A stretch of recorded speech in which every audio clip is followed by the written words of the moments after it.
Good morning. It is August 8th, 2019. It is 7 a.m. and I'm on time. So how about that? Kind of a strange morning already. It's hard to believe when you get up and you only have a little bit of time and already crazy things are happening. But, it's just one of those days. Glad to be on this side of the grass. Thanked God for letting me have another day, and hopefully I do good things with it. This is Bev. This is the Bev D Show, a little something I started back in October, I believe it was, 2018, something like that. I looked the other day and it looks like I'm getting close to 100 episodes. So there you go. Somebody who loves to talk actually doing something with her words. I love to write.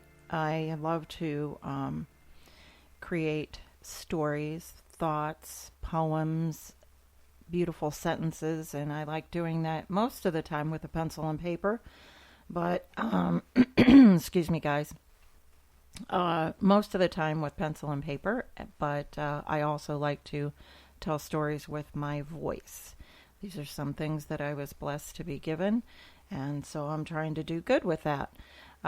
Excuse my voice. I am also a trainer, sales trainer by day. And yesterday, here it is, August, and I needed to actually have a Hall's cough drop because something weird's going on, I don't know.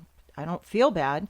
It's just, you talk a lot, your vocal cords, they say, hey, give it a rest. But, so I talk about all sorts of different things on this show. I have a Tuesday segment where my nephew Todd, who is always he's recovering from drug addiction and alcoholism, but he also is a special spirit because as he was going through recovery and he had finally made some great strides doing that, he had an accident at work.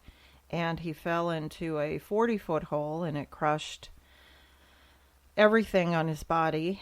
I used to say except his face, but no, his face as well needed some surgeries and things. So God bless, through the course of strength and power and a lot of people that surrounded him with love, he is here to tell about it. So now I say the only thing it didn't crush, I suppose, was his brain, because he's still able to speak and do, and without that, he wouldn't have been able to tell his legs to walk again, his arms and body to do physically what a human being, most of us with arms and legs, were meant to do. And I say that with respect because there is, those folks, there are people out there with less.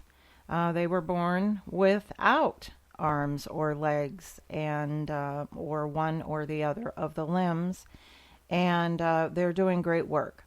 They're inspiring others. They're going on the road. They're talking to people, telling them, kind of take in the gifts that you were given, however you see them as shortcomings, overcome them, and maybe get out there and start talking to people on the road and help them out. Me personally, as a sales trainer, I'm always thinking in relating sales to life. I can't help it. It is very close to life and the way we live it, and it's kind of interesting when you do that. And when you're in the sales arena, it's a theater of, I want you to create a theater of honesty and truth and integrity and service and a learning and sharing environment. And the more that you do those key things, you will sell and you will feel better about yourself. I promise you throughout the day. If you are having good, creative business conversations, you will not only enrich your soul, because we're always better when we're always learning. So when I was doing it before training, I was absolutely obsessed with learning as much as I could about American business, the different types of businesses that I was calling.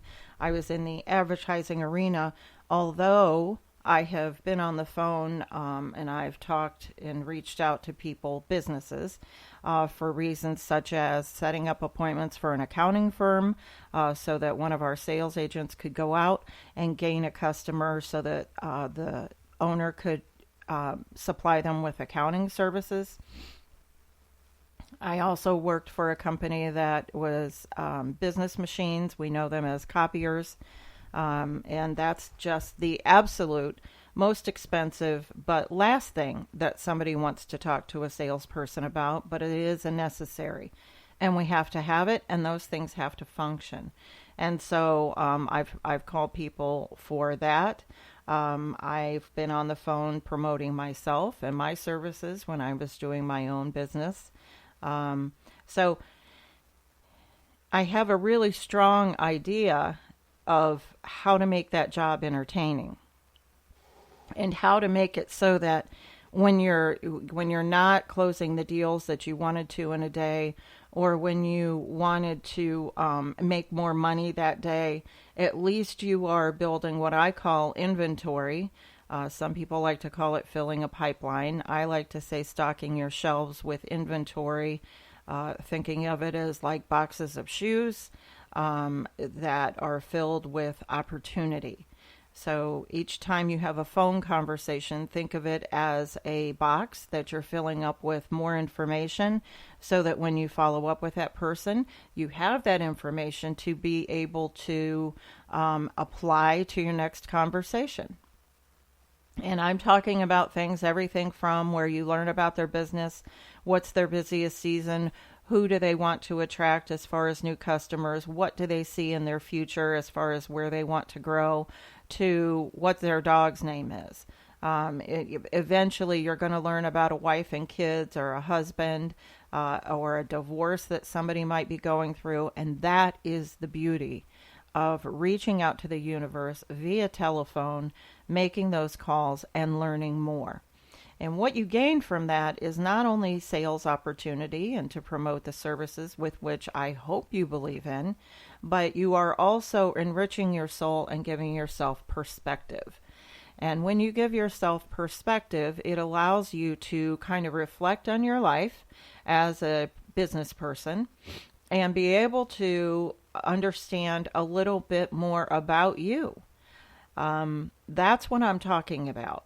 That it gives us the perspective, it gives us thought process, it gives us a way to kind of map out what our next move might be for the day, for that particular potential client. Oh God, I'm saying today. Good Lord, I thought I nixed myself of that. Yeah, I just did it again. So the little games that I play trying to do a good job, I did it again, you guys. But, the little games that I play trying to better myself. I used to, when I was in the field, I would play a game where I wanted all of my, unless I had a scheduled follow-up appointment late in the afternoon, I wanted all of my follow-up done by 10:30. And meaning these are the people that I'd send information to, people that I promised I would call back, people that I saw as a closing opportunity, but I wanted them done bright and early so that then I could get on the phone as the town crier and tell everybody, hey, I'm here. These are the services I have.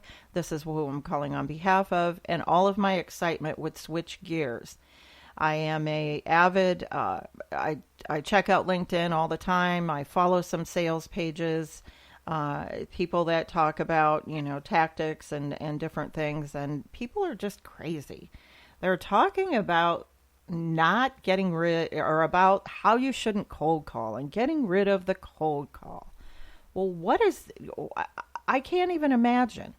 You are your own advertiser. When you're in sales, you are your own advertiser. Your method, your commercial is your phone call. Your Coca-Cola commercial on Super Bowl Sunday is a phone call. This is telling people who you are, what you're doing, why you're here. People hide behind, they think that email is this wonderful way of letting people know in the masses who you are. Well, yeah, it is. It is. But you can't hide behind that and expect a lot from that. I promise you, if it comes in my email and I did not solicit it, and it is a way of soliciting me as a business person, I delete it. I delete that email because they never reached out to me. They didn't reach out to me and tell me about their services. It is like junk mail. It's like junk mail that I receive in my mailbox. If you are relying on going behind the scenes, now, don't misunderstand social media. I used to reach out to people through Facebook Messenger, businesses. And I would say things like, I've been trying to get a hold of you. I've tried to call you. I'm glad to see you have this beautiful Facebook page. Just wanting to chat with you about an opportunity by advertising to get your name out there in front of a particular audience. Don't misunderstand. I love the internet. I say that it is the best of us or the worst of us, but that is not going to make my income as a salesperson. That is not going to put bread on my table. It's not going to get me a vacation. It's not going to get me a new car. It's not going to provide for my children. The phone and my voice and me picking up the phone and talking to people is what is going to change my income, give me a bonus, get me that increase. You see, we have the opportunity. There's so many people out there, and being in sales all my life, oh my gosh, Bev, I don't know how you do it. I could never do that. Well, I could never sit behind a desk and effectively type and just do that over and over and over again. Any kind of activity that requires me to do something over and over and over again, and there's no change, or there's no, whoops, what happened there? Somebody interrupting my day with a response I wasn't expecting to hear. But I respect that. And I respect that position of that person that does create those reports and does sit there and do those things over and over again, because it has to be done, but it can't be done by me. And I like the fact that people say to me as a salesperson, when I was in sales, that they say to me, I couldn't see myself doing that. The reason why they say that is because they couldn't imagine being told no all day. And we are in the no business, and we are in the business of where people reject us.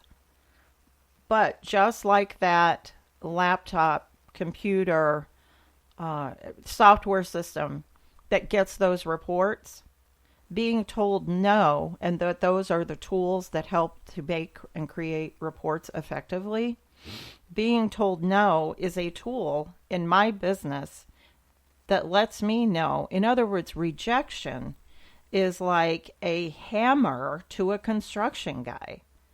It's in addition to, without the hammer or without the nail, the hammer has no purpose.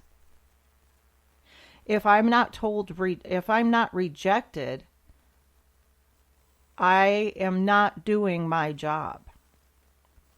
I learn from rejection. I put it in my arsenal. I find and figure out different ways to respond to those rejections and objections and no's. But that's part of my job. And it isn't something that, sure, if I thought a big deal was coming through and it was something that I was, counting on, like Clark in Christmas Vacation, and suddenly you don't get the bonus, yeah, I'm going to be let down. But behind that no over that particular deal that I hoped and prayed and thought for sure I had them, I knew their dog's name, I knew their kid's name, we've been talking for 3 months, and suddenly now, or 2 weeks, or whatever it is in your sales time frame, And now suddenly, no, we decided not to do that this year. We decided after everything we've talked about, we would rather put our money somewhere else. There is just at this point, respectively, no way to get around that. Even if I did respond with my best